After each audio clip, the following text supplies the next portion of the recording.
Hi, this is Revathi. Welcome to అందమైన కథల పొదరిల్లు. వీడియోస్కి లైక్స్, కామెంట్స్, షేర్ చేస్తున్న ప్రతి ఒక్కరికి నా హృదయపూర్వక ధన్యవాదాలు. దయచేసి అందరూ లైక్స్ ఇవ్వడానికి చూడండి. మీరు ఇచ్చే లైక్స్ వల్ల సీరియల్ మరికొంతమందికి రీచ్ అయ్యే అవకాశం ఉంది కాబట్టి ప్లీజ్ ఇక ఆలస్యం చేయకుండా కథలోకి వెళ్దాం. నైట్ టైం దివ్య గార్డెన్లో ఉండి అశోక్తో ఫోన్ మాట్లాడుతూ, నువ్వు చెప్పింది కరెక్టే అశోక్. వంశీ గారు ఇన్ని రోజులు నా మీద చూపించింది ప్రేమ కాదు, నిజంగా నన్ను ప్రేమించే మనిషి అయితే ఇలా ప్రవర్తించడు అని కన్నీళ్ళు పెట్టుకుంటూ స్నేహితుడికి తన బాధను చెప్పుకుంటుంది. లేదు దివ్య, వంశీ నీతో అలా ప్రవర్తించాడంటే అప్పుడు వంశీ ఏ పరిస్థితిలో ఉన్నాడో ఒకసారి ఆలోచించు. నిజానికి వంశీకి నువ్వంటే ప్రాణం. నీ కోసం ఏం చేయడానికైనా సిద్ధపడతాడు. ఒకసారి వంశీ వైపు నుంచి కూడా ఆలోచించి చూడు అంటాడు అశోక్. ఇక ఆయన గురించి ఆలోచించేది ఏమీ లేదు అశోక్. ఆయన ఏమిటి అనేది పూర్తిగా అర్థమైంది అంటుంది కన్నీళ్ళు పెట్టుకుంటూ. ఇలా అశోక్ దివ్యకి నచ్చ చెప్పే ప్రయత్నం చేస్తుంటాడు. కానీ అశోక్ మాటలు కూడా దివ్య మనసుని మార్చలేవు.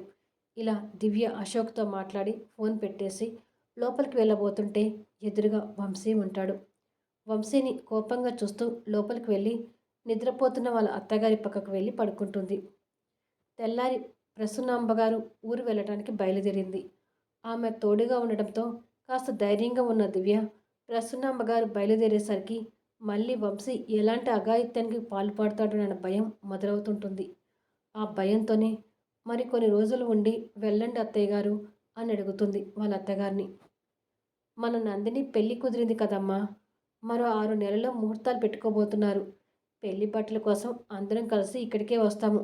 అప్పుడు మరో 4 రోజులు ఎక్కువే ఉంటాంలే అంటుంది లగేజ్ సర్దుకుంటూ. వంశీ వాళ్ళ మాటలు వింటూ కిందికి వస్తుంటాడు. నా కళ్ళజోడు రూమ్లోనే మర్చిపోయాను, కొంచెం వెళ్ళి తీసుకురమ్మా అంటుంది ప్రసన్నాంబగారు. సరే అత్తయ్య గారు అని దివ్య అక్కడి నుంచి వెళ్తుంది. వంశీ తల్లి దగ్గరికి వచ్చి, 10 రోజుల వరకు ఉంటానని నాన్నగారితో చెప్పావంట కదమ్మా, మరెందుకు అప్పుడే బయలుదేరావు అని అడుగుతాడు.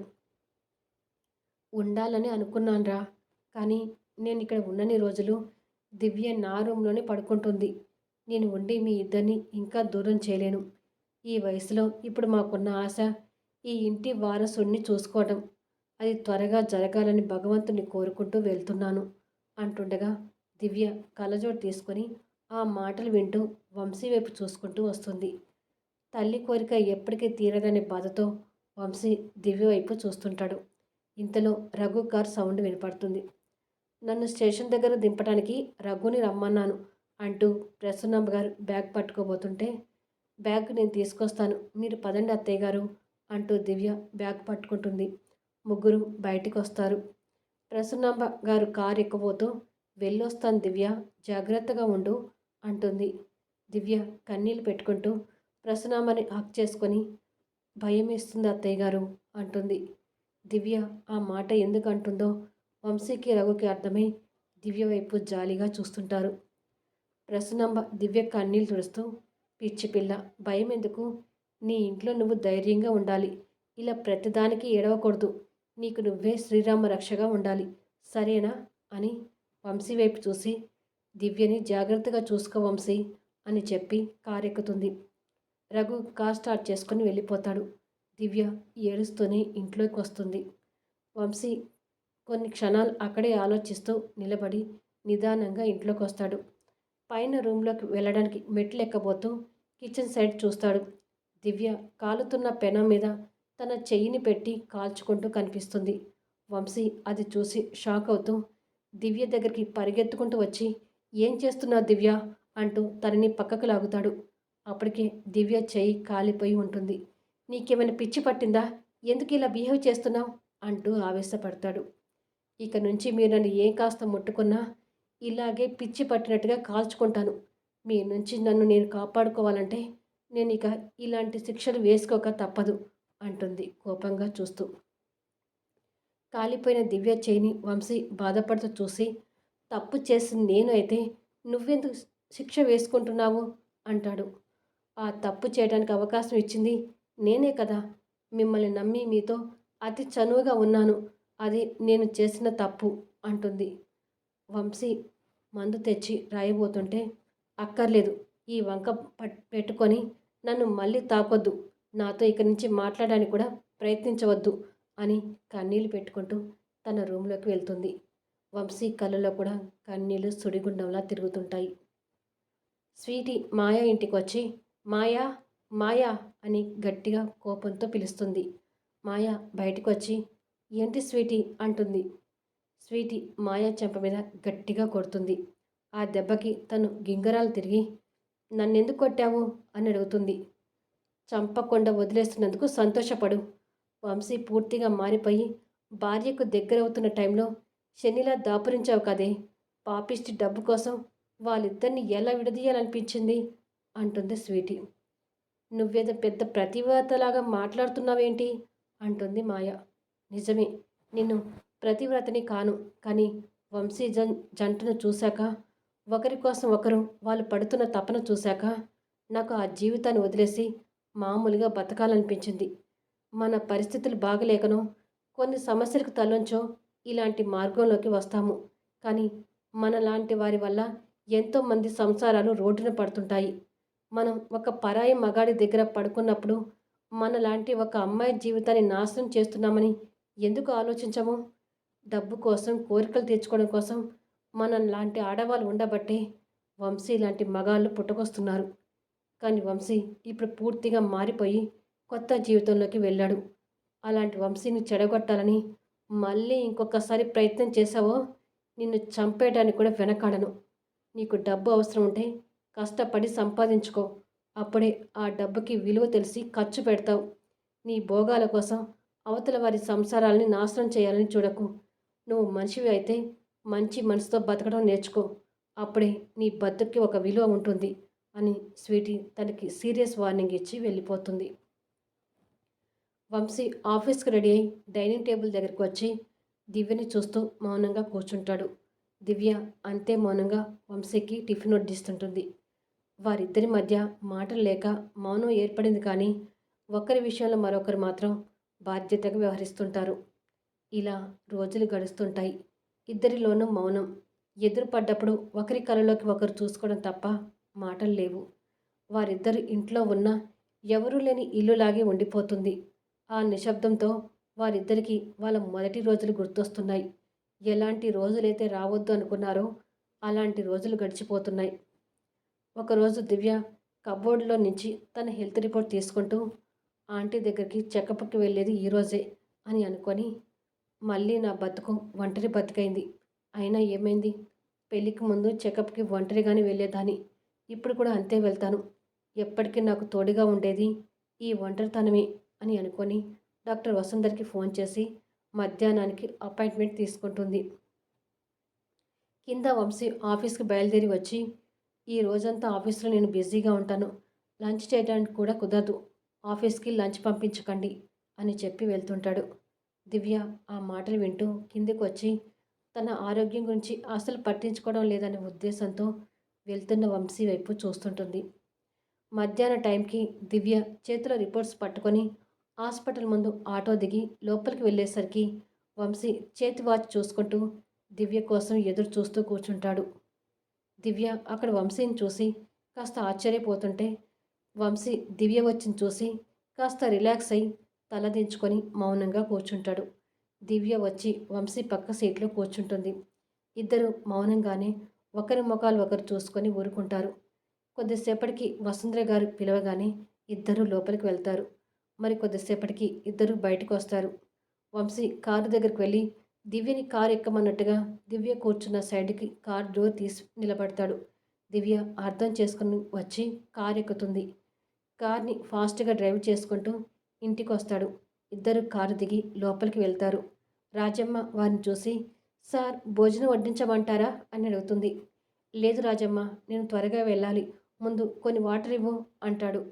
ఆతృతగా వాటర్ తాగి బయలుదేరతాడు. ఆఫీస్ వ్యవహారాలు అంత బిజీగా ఉండి కూడా తనని హాస్పిటల్కి తీసుకెళ్ళి చూపించాడని దివ్యకి అర్థమవుతుంది. ఒకరోజు దివ్య చిన్న చెల్లెలు రేణు సర్టిఫికెట్స్తో వంశీ ఛాంబర్లోకి వచ్చి, నన్ను కలవమని చెప్పారు, దేనికి బావగారు అని అడుగుతుంది. కూర్చో చెప్తాను అంటాడు వంశీ. రేణు వంశీకి ఎదురుగా కూర్చుంటుంది. నీ సర్టిఫికెట్స్ తెచ్చావా అని అడుగుతాడు. తీసుకొచ్చాను అని వంశీకి ఇస్తుంది.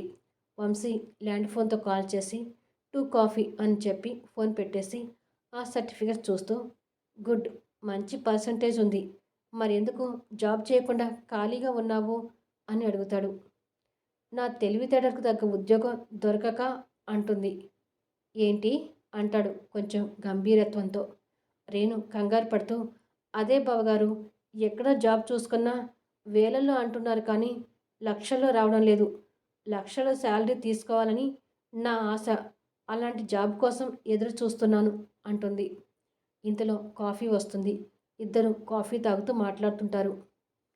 మీ ఇంట్లో నువ్వే ఎక్కువ అల్లరి చేస్తావంట, నిజమేనా అంటాడు వంశీ. అంటే మా భాను అక్కకి అల్లరంటే ఏమిటో తెలియదు, ఇక దివ్య అయితే అని చెప్పబోతుండగా వంశీకి తను దివ్య అని పేరు పెట్టి పిలవడం ఇష్టం లేక హా అంటాడు. రేణు అది అర్థం చేసుకొని అదే బావగారు, దివ్యక్క మా ఇంట్లో ఎలా ఉండేదో మీకు తెలిసే ఉంటుంది. ఇక నేను కూడా అల్లరి చేయకపోతే అది ఇల్లు ఎలా అవుతుంది చెప్పండి అంటుంది. కొద్దిసేపటికి ఇద్దరు కాఫీ తాగటం పూర్తవుతుంది. వంశీ సర్టిఫికేట్ చూసి పక్కకు పెడుతూ మీ నాన్నగారు ఎలా ఉన్నారు అని అడుగుతాడు. బాగున్నారు అంటుంది. ఆయన ఇంకా ఇబ్బంది పెడుతున్నావా అని అడుగుతాడు. రేణు కొంచెం బాధగా చూస్తూ ఆయన్ని ఇబ్బంది పెట్టేది తెలుస్తుంది కానీ నా గురించి మాత్రం ఎవ్వరూ ఆలోచించటం లేదు. ఒక మిడిల్ క్లాస్ వ్యక్తిని పెళ్లి చేసుకుంటే ఎప్పుడు ఎలాంటి జీవితంలో ఉన్నానో అప్పుడు అలాంటి జీవితంలోనే ఉంటాను. ఇక ఈ జన్మంతా ఇలాంటి బతికేనా అని ఉంటుంది. నీ ఆలోచనలో తప్పు ఉంది రేణు. డబ్బున్న దగ్గర సంతోషం ఉంటుందని గ్యారంటీ లేదుగా, ఉండదన్న గ్యారంటీ కూడా లేదుగా బావగారు అంటుంది. వంశీ తన మాటకు ఆశ్చర్యపోతూ వాదించటం వీళ్ళ ఇంట్లోనే ఉందట్టుంది అని మనసులో అనుకొని మీ భాను అక్క ఎలా ఉంది అని అడుగుతాడు. బాగుంది, తను ఇప్పుడు ప్రెగ్నెంట్ అంటుంది. ఈ విషయం దివ్యకు తెలుసా అంటాడు. తెలీదు అన్నట్టుగా రేణు తల అడ్డంగా ఊపుతుంది. వంశీ మనసులో మాట్లాడుకుంటూ మీరు దానిని అర్థం చేసుకోరు, అదేమో నన్ను అర్థం చేసుకోదు అని అనుకొని ఒక లెటర్ తీసి తనకిస్తాడు. రేణు ఆ లెటర్ తీసుకుంటూ ఏం లెటర్ బావగారు ఇది అంటుంది. ఓపెన్ చేసి చూడు, నీకే తెలుస్తుంది అంటాడు. రేణు లెటర్ ఓపెన్ చేసి చదువుతుండగానే ముఖం సంతోషంతో వెలిగిపోతూ ముంబైలో జాబు, లక్షల శాలరీ అని మళ్ళీ అంతలోనే నిరాశపడుతూ కానీ మీ కంపెనీలో జాబ్ అంటే నాన్నగారు ఒప్పుకోరు అంటుంది. అలాంటి ప్రాబ్లం వస్తుందని నాకు తెలుసు, అందుకే నీకు జాబ్ మా కంపెనీలో కాకుండా the great business man Ashok Kumar గారి కంపెనీలో ఇప్పిస్తున్నాను అంటాడు. రేణు అది విని ఒక్కసారిగా కళ్ళు పెద్దవి చేసుకుని ఆశ్చర్యపోతూ ఓ, మీ కంపెనీ టెండర్ గెలుచుకుందని మీ గురించి అశోక్ కుమార్ గారి గురించి పేపర్లో ఇచ్చారు. అంటే నేను ఇప్పుడు జాబ్ చేయబోయేది ఆ అశోక్ కుమార్ గారి కంపెనీలోనేనా అని అడుగుతుంది ఎగ్జైట్మెంట్ అవుతూ. వంశీ తన ఆశ్చర్యానికి కాస్త నవ్వుతూ అవును అంటాడు. ఇప్పుడు అశోక్ కుమార్ గారు ఎక్కడ ఉన్నారు అని అడుగుతుంది ఆశగా. అమెరికాలో ఉన్నారు. అయినా ఇప్పుడు వారి గురించి ఎందుకు అడుగుతున్నావు అంటాడు. అంటే ఏమీ లేదు, ఆ రోజు పేపర్లో ఆయన ఫోటో ఇవ్వలేదు. అశోక్ కుమార్ గారు ఎలా ఉంటారో చూద్దామని అడుగుతున్నాను అంటుంది. ఇదేమీ పెళ్లి చూపులు కాదు వారిని చూడటానికి అంటాడు కాస్త సీరియస్గా. అది విని భయంతో సైలెంట్ అవుతుంది. ఆ బ్రాంచ్ ఎండీగా ఇప్పుడు రఘు బాధ్యతలు తీసుకున్నాడు. నువ్వు అక్కడికి వెళ్ళి రఘుని కలువు, నీకు అక్కడ ఏ ప్రాబ్లం లేకుండా చూసుకుంటాడు అంటాడు. సరే బావగారు అని సర్టిఫికేట్ తీసుకొని వెళ్తుంటే ఒక్క నిమిషం అంటాడు. వెనక్కి తిరిగి ఏంటి బావగారు అని అడుగుతుంది. దివ్య గురించి ఎప్పుడు మాట్లాడినా తనకి గౌరవం ఇస్తూ అక్క అని పిలవడం అలవాటు చేసుకో అంటూ సీరియస్ వార్నింగ్లో చెప్తాడు. వంశీ సీరియస్గా చెప్పడం చూసి కొంచెం భయపడుతూ అలాగే బావగారు అని చెప్పి వెళ్తుంది. వెళ్తున్న రేణు వైపు చూసుకుంటూ అంతా వాళ్ళ నాన్నగారి పెంపకంలా ఉంది అని అనుకొని డబ్బు విషయంలో రేణుకి దివ్యకి చాలా తేడా ఉంది. రేణు ఆశలకు తగ్గట్టు అశోక్ రేణుని పెళ్లి చేసుకోవడానికి ఒప్పుకొని ఉంటే దివ్య కూడా చాలా సంతోషించేది అని అనుకుంటూ ఫోన్లో ఉన్న దివ్య ఫోటోని ఆరాధనగా చూస్తుండిపోతాడు. ఇదండి ఈ ఎపిసోడ్. దయచేసి ఛానల్ నుంచి వెళ్ళిపోయే ముందు లైక్ చేయండి, కామెంట్ షేర్ చేయండి, సబ్స్క్రైబ్ చేసుకొని బెల్ ఐకాన్ ప్రెస్ చేసి ఛానల్ షేర్ చేస్తూ సపోర్ట్ చేయండి ప్లీజ్.